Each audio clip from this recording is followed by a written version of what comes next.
Hello everyone. This is the Indian Cynophilist Dev Puranik, and today I want to talk to you a little bit about secondary obedience. So all my dog sport fans, I'm sure already know what secondary obedience actually is, but for people who are fairly new to this or don't know the technical term, secondary obedience essentially means not the obedience that you perform in the obedience phase of the competition, but essentially the control aspect that's involved in the protection work, right? Like, let's say your dog is in heel position, and from heel you send the dog to bite a decoy, for example, right? That's that control aspect of it, all of it. It might even be just outing the decoy and coming back into heel position. It might be maybe a transport. It might be a back transport for IGP. All of those things, every obedience portion that comes in the protection phase of a competition, which basically leads to a bite or can potentially lead to a bite, is a part of secondary obedience, right? uh, so what we see basically through this is essentially it's the dog taking basically an indirect reward, right? The reward's already there out in the field. I'm not necessarily taking any I'm not rewarding the dog with something that I have in my hand, right? The dog's performing obedience uh, with the drive to be able to potentially go and fight the decoy, right? Yeah, of course, like you have, like in sports like PSA, we have a lot of places where we still teach dogs you know how to take a reward from the handler in place of the decoy. uh, you know uh, but right now, to begin with, what I want to explain to you is how to add control in that protection work, right? So, for me personally, this is a very big, sort of very important thing, because I have a very, very specific way that I like to do it in. Okay. Um, like for me, it's a fairly slow process. uh, but I mean, if you take it step by step, you'll find eventually that it's not as slow as you might think in the beginning.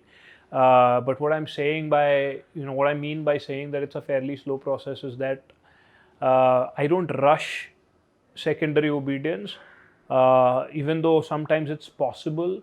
But I'll tell you why I don't rush it, right? Like, I have a very specific, like, for me personally, I'm not saying that's the only way to do it, but like for me personally, I like if I train a dog for bite work, I like dogs to start beating the shit out of people and then asking questions, right? Like, I don't mean out in the street or something like that. What I mean that is that if you go to club, if you are in the sports setting, once your dog knows, okay, we are out on the field to do bite work, I would rather have a dog who, when in doubt, goes for the decoy, than having a dog that is tentative about making that decision to go for the decoy, right? Like, I don't want my dog to, when his brain lights up that, okay, this seems to be my cue to, that's sort of like a permission for me to go and fight the decoy, right? In that moment, I don't want the dog to be constantly second guessing himself.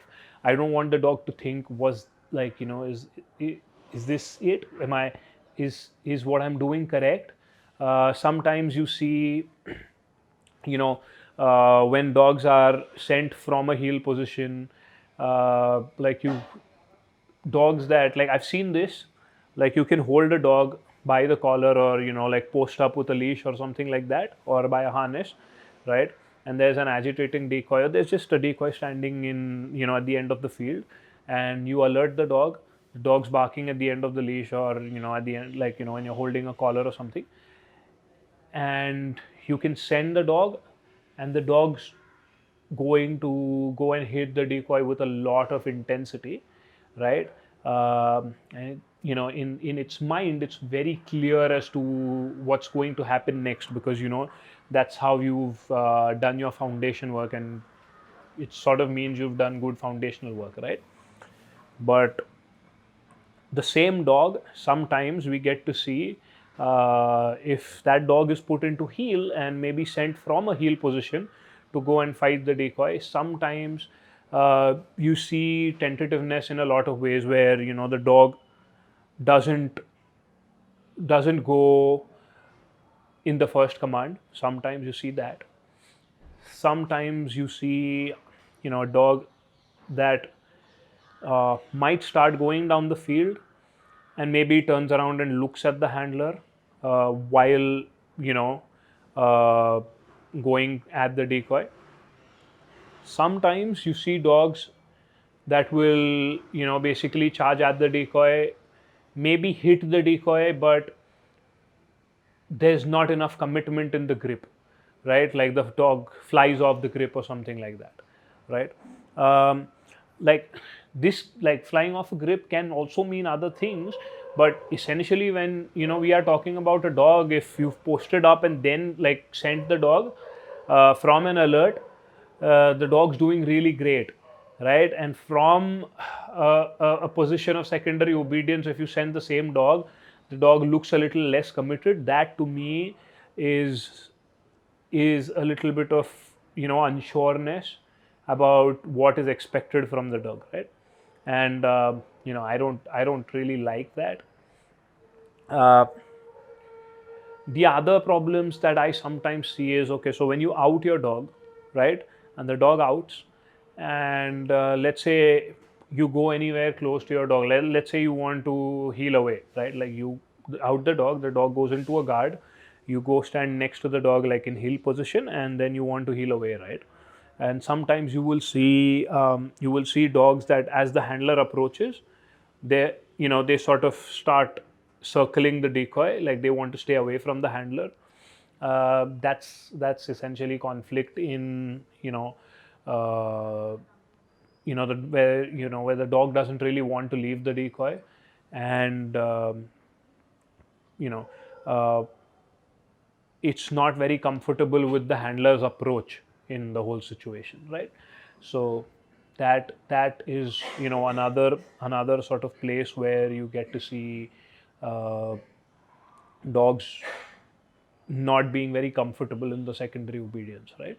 The other thing that is a little bit of a concern to me is, like, I don't like, whenever you add control, I want my dog, like, it is very essential for me that my dog sees that there is benefit in performing the command that he or she has been asked to perform, right? um, like, I don't typically, initially at least, want to uh, create a lot of compulsion in in creating the secondary obedience initially. I mean, eventually I still will do it, but at least not initially. I don't really want to do that. And I'll tell you the reason for that. I'm very careful, or I'm very paranoid almost, uh, when it comes to creating any kind of like, or let's say, to teach the dog to sort of cap his drive, um, in order for me to have control over the dog in that situation. Because I don't want my dog, like, I'm very careful as to not wanting to create any sort of a conflict, right? I don't want my dog to uh, even, like, in like a very small corner of its mind, even have this feeling where he needs to worry about me, when it comes to protection work. uh, if I'm going to fail in competition, I'd rather be, again, I mean, it's not an amazing example to give, but I'm saying, if it's going to happen, which in a sport like PSA it inevitably will from time to time, but if I'm going to fail in competition, I'd rather have it happened because my dog was too like too you know sort of uh, hard-headed to control, than a dog that was too worried and did not take action when it was given the opportunity to take action, right? If I am going to fail, I'll choose failing in a way that I'll be comfortable failing in a way where my dog was at least strong about it, right? So there's that. I mean, again, uh, some people might listen to this and be like, why would you give advice on failing? And like, it's not advice on failing, it's just that, like, I would tend to, like, I wouldn't mind to tend more in that direction rather than tending in the direction where I basically smother my dog with a lot of control and just constantly nag my dog and stuff like that, and just create a picture where my dog is, even when he's given an opportunity to, you can go and beat up the decoy right now, and my dog's thinking a little too much about me rather than his, like, every inch of his being sort of concentrated at the decoy, right? So that's essentially what I want from him. So okay, so this is about, like, my sort of philosophy about secondary obedience, or just like control during the protection work. Now, coming to how I like to start this, right? um, See, most of the times what I'm going to do is, uh, my dogs, like especially in PSA, lot more times my dog will be sent to, bite from heel position most of the times. I mean, sometimes yes, you might leave your dog somewhere, like you put a dog in a down or something like that, and the dog might be expected to bite from that position. It happens, yes. Excuse me. But most of the times the dog's going to be sent to bite a decoy from heel position, right? So that's basically where I begin my secondary obedience, right? uh, Keep in mind that by this time my dog has, like, okay, so in PSA we have a PDC, which is basically our first trial that we do, like the protection dog certificate. And so what happens in that is, we, in the obedience phase, we teach healing, even though focus isn't really necessary.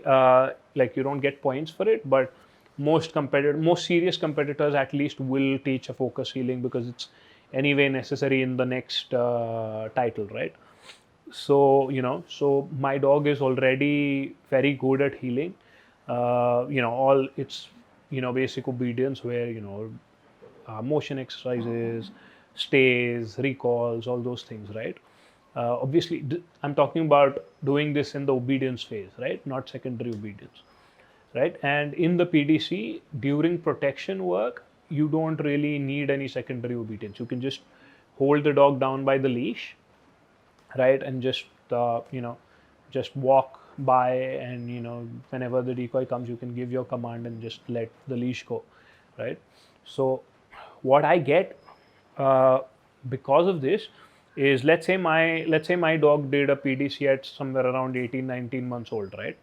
uh, which means I don't really need to do any kind of secondary obedience till then. I can just have my dog be, apart from an out. I like to teach outs fairly early on. Like, again, you might have a different opinion on that, and that's fine. So many ways to do one thing, but like, I like to teach outs early on. But apart from outs, like, my dog will usually do a PDC without any secondary obedience, right? Like, I just have to just hold my dog next to me, and I can just, whenever a decoy pops out, I can just send my dog to the decoy, right? uh, so what that gives me is, it gives me a good 18, 19 months, or what, how much ever time I've taken to get, like, attempt my PDC. uh, it gives me that much time to not really bother about getting control in the protection work, ex- except the outs. uh, and I can just let the dog express itself like really, really freely without expecting any other behaviors like a heel prior to, you know, the dog being given an opportunity to fight the decoy, right? So there's that. Once my PDC is done for the PSA one, I do need a lot of secondary obedience, right? That's when I typically start my, that's when I typically start teaching this. Uh, so what I typically like to do is I'll have a second handler, right? Like when I start this, I have a second handler. Now, if I have a second handler who's like really, really good enough, like for me, because usually what happens is for me, sometimes it's easier to find a second handler who is, like, okay, I'll tell you what I mean by a secondary handler, right?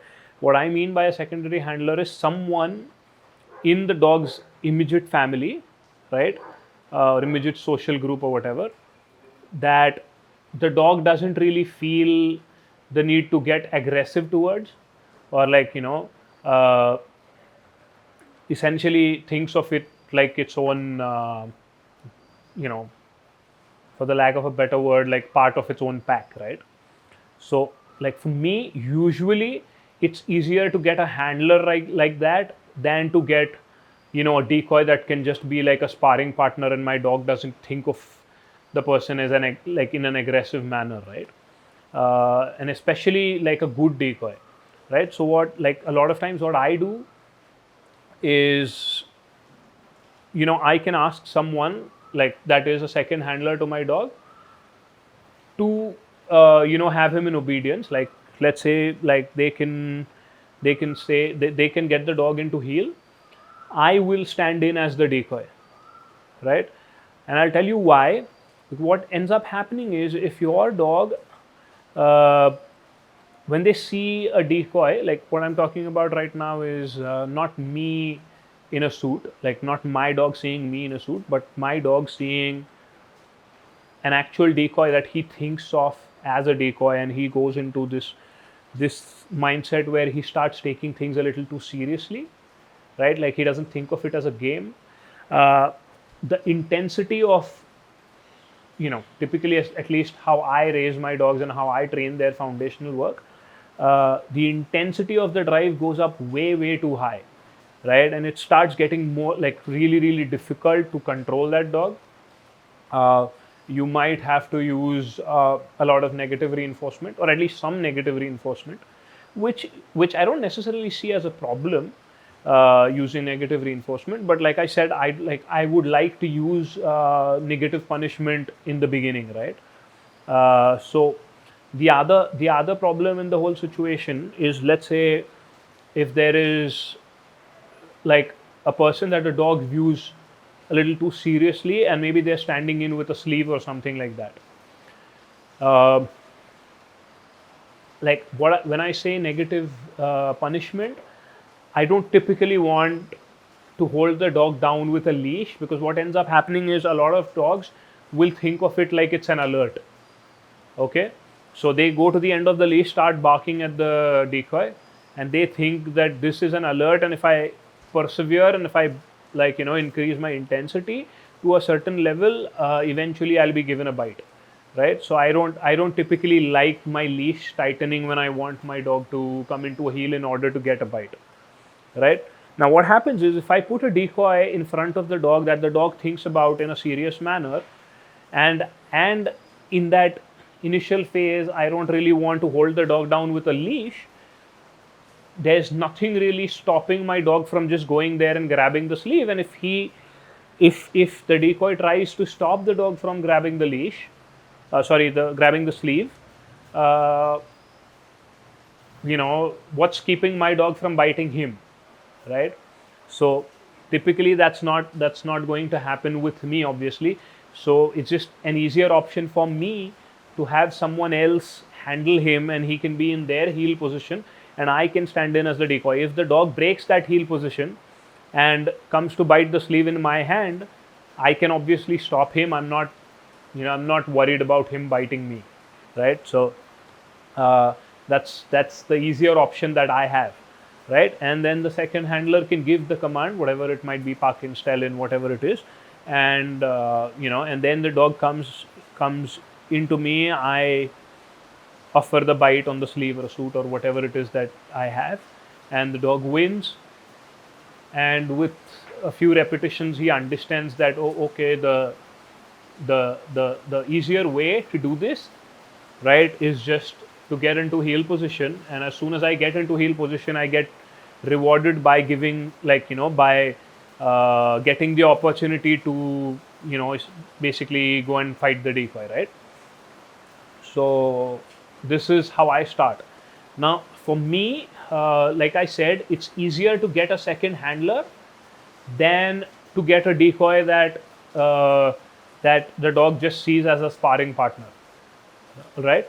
Uh, so for me, what I do is I stand in as the sparring partner, right, instead of me being the handler. But I mean, for you, if let's say you have someone that the dog looks at, someone that can decoy the dog without the dog being too serious about fighting them, excuse me, you can actually be the handler and you can have that person be the decoy. But what I'm essentially saying is that if your dog does think of this situation too seriously and looks at it as a game, it'll be easy. It'll be like really, really easy to control, your dog when you're teaching this new thing. From that, I just remembered one of the like one of the first books that I ever read on protection work was Der Schützen by Dr. Helmut Reiser, and something that he said in that stuck with me, I just remembered it right now, and it's really true that if there's a lot of aggression in the dog, it hampers the dog's ability to learn new things, right? So when you're teaching new things, which is right now the secondary obedience is a new thing for the dog, it'll really, really help you if you try and keep the dog in a mental space where aggression is not a very big part of it, right? The dog's looking at it as a game. Like some people like to do it with a ball or something like that. Some people even start it with really, really early on with food bowls. Like they can keep a food bowl a few feet away from themselves, get the dog into heel and just send with the same command to go and bite the food, have the food. Eventually they move on to, let's say, something like a ball or a tug or something that's kept on the ground, something like that. I'm not personally very big on that. There's no reason for it. If you like to do that, amazing, use it. I don't have a problem with it. It's awesome. I've seen some really big serious PSA competitors use this. uh, I just never came around to doing that. I might in the future, but right now, it's just an easier option for me to stand in as the decoy. And one of the see what happens, for me, why this is a little bit easier is even when I am building my dog up, I do it by decoying myself for a fairly long time, right? And a part of that is, when I don't have a handler and I need to do a session, a lot of times I'll put my dog in a down, and I might go and stand a few feet away from him, and I'll release the dog and I'll catch him, right, on a suit or a sleeve, whatever it might be. So my dog's already used to that picture, right? All I need to add to that is, instead of being in a down position, he now needs to be in a heel position with a secondary handler, right? So my dog's fairly used to that picture already by then. So it's just an easier transition for me. Once your dog is really good at uh, you know this part, and when I say good at this, I what I typically judge it by is, okay, so you put your dog in that context, right? Like, he knows what's going to happen next. Like, okay, you put on a suit and you come out onto the field, and your second handler is there.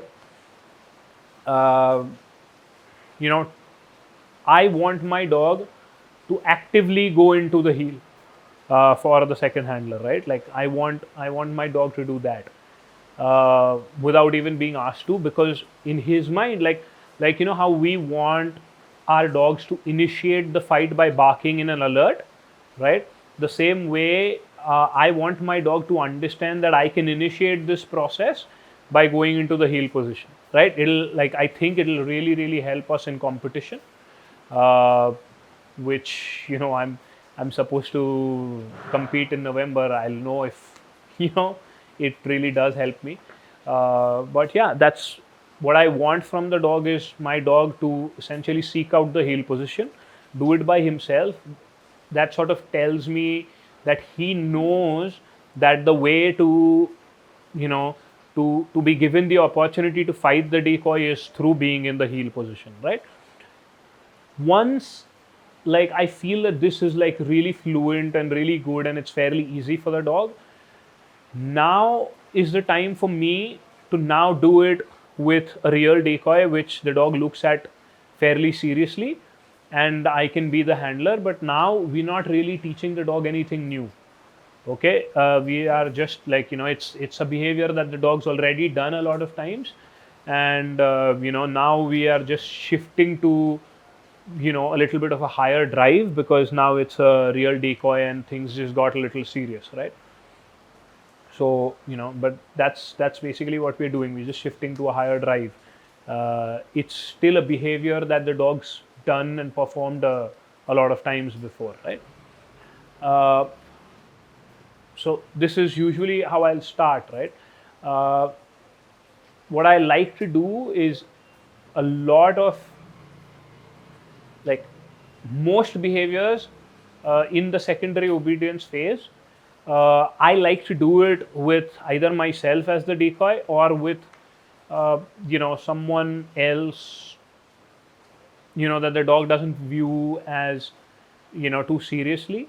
They can decoy for the dog, but like, I want all my new components to be done without aggression, right? I want it to happen like it's a part of a game, right? And once we have the behavior like really clean and sorted out and all that, then I like to shift it to a real decoy. I like to do the decoying part myself, because it's just like easier for me when, like, okay, so I can have, let's say, one of my teammates handling my dog, right? Like, I have someone that, uh, like, when I'm out of town, I leave my dog with them. So my dogs are fairly used to being around them, and they don't like really look at that person as like a threat, really, right? So, but what happens is, like, for people who know her, that's Sanya. She's a small person, and she's probably not going to be a great decoy if I send my dog to her, right? So it's just easier for me to have her handle as a second handler, and I can stand in as the decoy. And once we have the behaviors really cleaned up and everything, then we can I can come in place of the handler, and we can have like a decoy that the dog views seriously, standing in to fight the dog, right? So, and every time I teach a new behavior like this, what I explained to you is just the heel portion, right? But it can be anything. Like, we can be teaching transports, we can be teaching uh, what else, we can be teaching, let's say, even like, okay, so bark and hold is, it's not I don't know if it's typically viewed as secondary obedience or something like that, but what it essentially is, it's still a behavior that the dog has to perform in order to receive a bite, right? So even when I do something like that, even when I teach something like that, I like to teach it myself, like with me being the decoy. Once the dog is really good at it, that's when I move it to, like, and especially in a bark and hold, right? Like, if there's too much aggression, and we have taught our dog to, whenever there is a lot of stress, whenever there is a fairly defensive situation, we've taught the dog to relieve that stress through channeling into prey, right?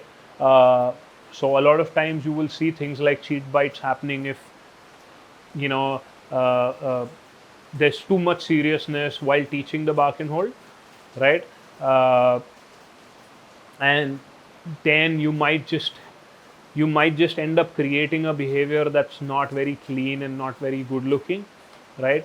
Uh, so that's what, like, especially for that exercise, I prefer teaching it myself, and only when the behavior is like really really coming out really nicely and consistently, that's when I'll move it to an actual decoy, right? So any, like, any other exercises, again the same thing. I like teaching all those things myself. Secondary obedience is like one of the biggest parts of, well, most sports, right? And definitely for PSA, uh, it's it's very important that you have it clean. But like for me, it's also like, it's also as an individual, and as an individual dog handler, not just a sport handler, but like overall a working dog handler. Like for me, it's very important that I don't become very overbearing on the dog when I do this, right? It's very important that I don't nag my dog when I do this. uh, I feel like, whatever my experience has been, uh, if your dog feels like he is on the same page as you are, things tend to go a lot more smoothly, I feel. uh, you know Rather than, sometimes I see people like constantly fighting with their dogs, essentially for control, like where the dog wants something else and you want something else. But like, if you're able to explain to your dog that, you giving me what I am asking for is your ticket to what you want. If you're able to explain that to your dog, uh, control comes a lot easier. And not just that control comes a lot easier, it comes uh, without a lot of burden on the dog's mind, about, am I doing the right thing, am I doing the wrong thing, etc., right? Once the behaviors are cleanly understood and all that, then, like, I don't mind using negative reinforcement to, like, to proof it. um, you know sometimes to sometimes to, let's say, guide a little bit here and there. Sometimes, your dog will come back into heel and may not be in the most clean position, and you can adjust the dog with the help of negative reinforcement. So I don't mind using that. The other thing, there are a lot of people out there that want to start right from the outset with negative reinforcement, fairly early on, I mean, which again is not a problem. I just feel that if you want to go down that route, you have to, like, you have to be fairly confident in your abilities to be able to use that without really, you know, uh, uh, like, creating any kind of a negative feeling in your dog's mind, right? Like, without creating any kind of tentativeness in your dog's mind. Like, if you can do that, amazing. Start off with negative reinforcement and all that fairly early on. Uh, excuse me. I think it'll be faster as well, a lot of times. Uh, but I mean, like I said, I'm not really against any one way of doing it. Like, I've just done it like this so far, and I found it fairly easy, right? The reason I wanted to talk about secondary obedience today is I see so many people struggling with this, and you have to understand, like, we fairly new, right, to working dogs and just sport dogs and all that as a whole. And like, what ends up happening is, like, right up until the PDC, we don't like we don't really need to teach this so much. And if you have a good decoy, the decoy is doing most of the building up, right? And a lot of people, right up until competition, or maybe a couple of months before that, are training with food, or at least with, like, direct reward of some kind. uh, and they're used to that, and then all of a sudden after you're done with that, now you have to use, like, now you have to go down that route where you have to have some sort of a secondary obedience, right? Now all of a sudden there is a tremendous drive for the decoy, and people don't know how to handle a dog in that situation, and it just becomes this sort of back and forth between the dog and the handler, and they just can't seem to get on the same page, right? And I'm seeing this so much, and I've seen this so much over the years, and that's why I wanted to just speak a little bit about how I do it, or how sort of I've done it for the last 2 or 3 dogs that I've had, uh, you know and I might, like I said, like, I'm ever evolving, right? So I might not necessarily always keep doing it like this, but what I'm saying is, irrespective, this, like, try this way out. It's an awesome way of going about it, right? um, you know it'll sort of really help you out with starting your foundations for something like a PSA 1, maybe even an IGP. You need a lot of secondary obedience in IGP as well, and in IGP you need it to be, like, aesthetically, it needs to be looking like in a very, very specific manner, right? In PSA, it's like then they're fairly free about, like, you get a little bit of leeway as to how exactly it looks. Like, you might have a little bit of deductions here and there, but not so much, right? But you'll have a lot more, what do you say, like, a lot more behaviors that you'll have to teach in terms of volumes. Like, we've talked about this before. So yeah, what if you have any questions about this, get in touch with me. uh, if you even have any other way that you like to do it and you found success with it, share it with me. I'm open to listening to how everyone's approach to a certain thing is. It's all, like I said, I'm ever evolving. I might, who knows, I might be like, this looks like an awesome way, and my next dog, I might take that up, right? So yeah, this was the Indian Cynophilist. Uh, until next time, I'll come up with another topic that will hopefully be interesting to you, and do let me know about what you felt about our current topic, that was secondary obedience. If you have any questions about it, please comment and send me messages. Bye bye.